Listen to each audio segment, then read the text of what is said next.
Welcome to the Marriage Steps podcast, where reducing the divorce rate one marriage at a time is the goal, and following my 6 marriage steps is a path to help get us there. I'm your host, Dr. Wyatt Fisher, licensed psychologist and marriage counselor.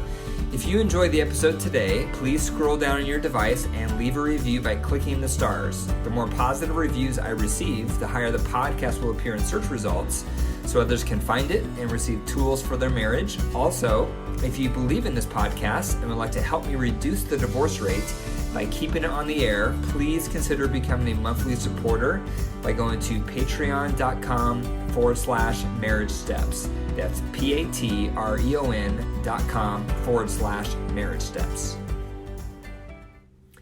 Today I'm going to talk about 4 ways to give your partner more attention. In the beginning, when we're first dating, we're first courting, all we do is give our partner attention. We're obsessed with them. We can't get enough of them. We want to learn all about them. We ask them questions. We want to spend all of our time with them. We try to look nice for them. We are obsessed with our partner when we're first dating and we're first courting them. And all we do is give them our attention. It's natural. However, the longer a couple is together, that usually fades away.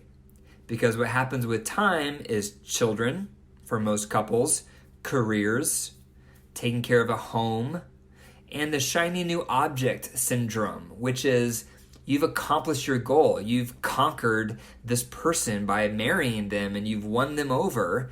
And so now for a lot of people, their attention goes elsewhere. What else can I conquer? What else do I need to accomplish in life? What else do I need to tackle? And unfortunately, through all these life events, even though they're wonderful in and of themselves, we stop paying attention to our partner. We stop giving them our attention. And the result of this is massive disconnect. So many couples have massive disconnect because they don't give each other attention any longer. And when you're not giving your partner attention, everything breaks apart. Your emotional intimacy breaks apart, and what follows on the heels of emotional intimacy, which most of you know is sexual intimacy, that breaks apart. And you just start feeling like you don't know each other anymore. You start feeling like you're 2 ships passing in the night. You feel like your partner doesn't care about you anymore, and you don't really care about them anymore. And that's what happens when we don't give our partner attention. So this is a slow drift. It's something that just sneaks up and grabs marriages without really realizing what's going on. But it's a slow drift for a lot of couples to go in this direction of not giving each other attention. So I'm going to talk about 4 ways you can start giving your partner more attention this week. Number 1, ask your partner what the main things are that they think about.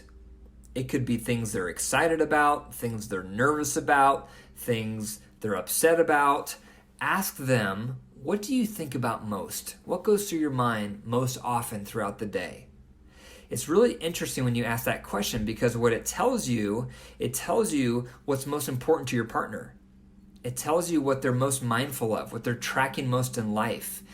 And you need to know what that is. Because once you find out what those topics are, it might be 1 topic, 2 topics, 3 topics. Usually it's around 2 to 3 that they think of most.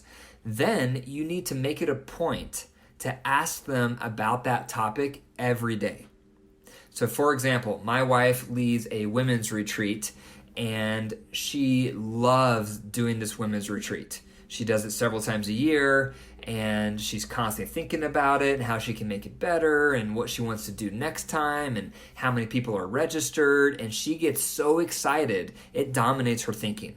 For months out and before her retreat ever comes up, she's constantly thinking about it. And I know that about her. And so one thing I've tried to make a habit of is every day I try to ask her, what's going on with your retreat? What are your thoughts today about your retreat? Any new registrations? Any new changes you want to make? What are you thinking about today with your retreat? And I ask that because I know that is something that she's continually ruminating about. And that's not the only topic. I know there's other topics also that she constantly is thinking about, and I try to make it a point every day or close to every day asking her about those topics. Because when your partner knows the most important things going on in your life, and then they ask you questions about it on a regular basis, it's one of the top ways to feel cared for, because you feel like they're tracking you. They're tracking your life. They're tracking your highs. They're tracking your lows. They know your inner world, and they're asking you about it on a regular basis. That makes you feel cared for. So do that for your partner this week. Ask them, what are the main things on your mind? What are your highs? What are your lows?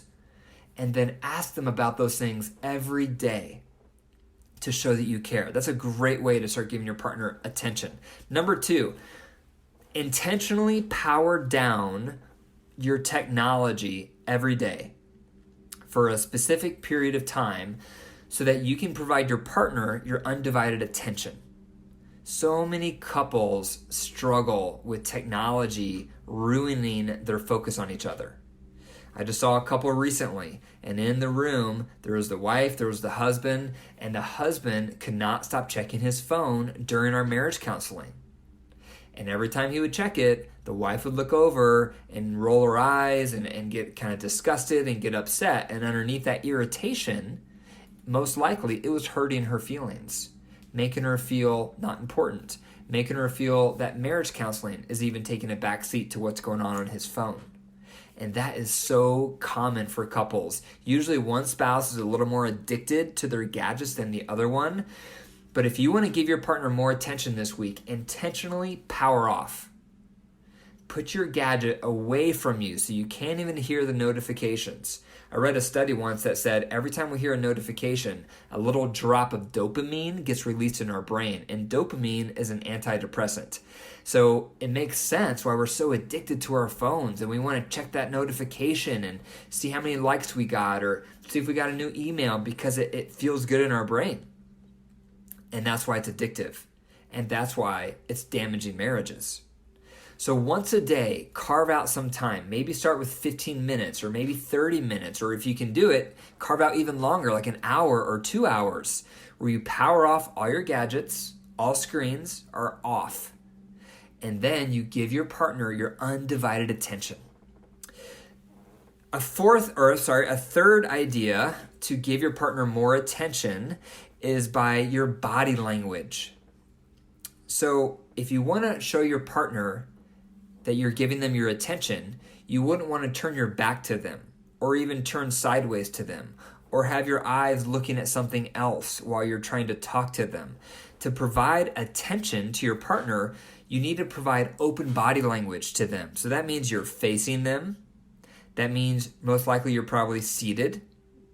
You're not wandering around the house, walking around, and you're looking at them. You're giving them your eye contact. It's amazing how much we don't do this. And it sounds so simple, but a lot of us don't give our partner our body language attention, where we're facing them, opening our body to them by looking at them, sitting down, and giving them eye contact. That's a great way, a simple way to give your partner more attention this week, giving them open body language.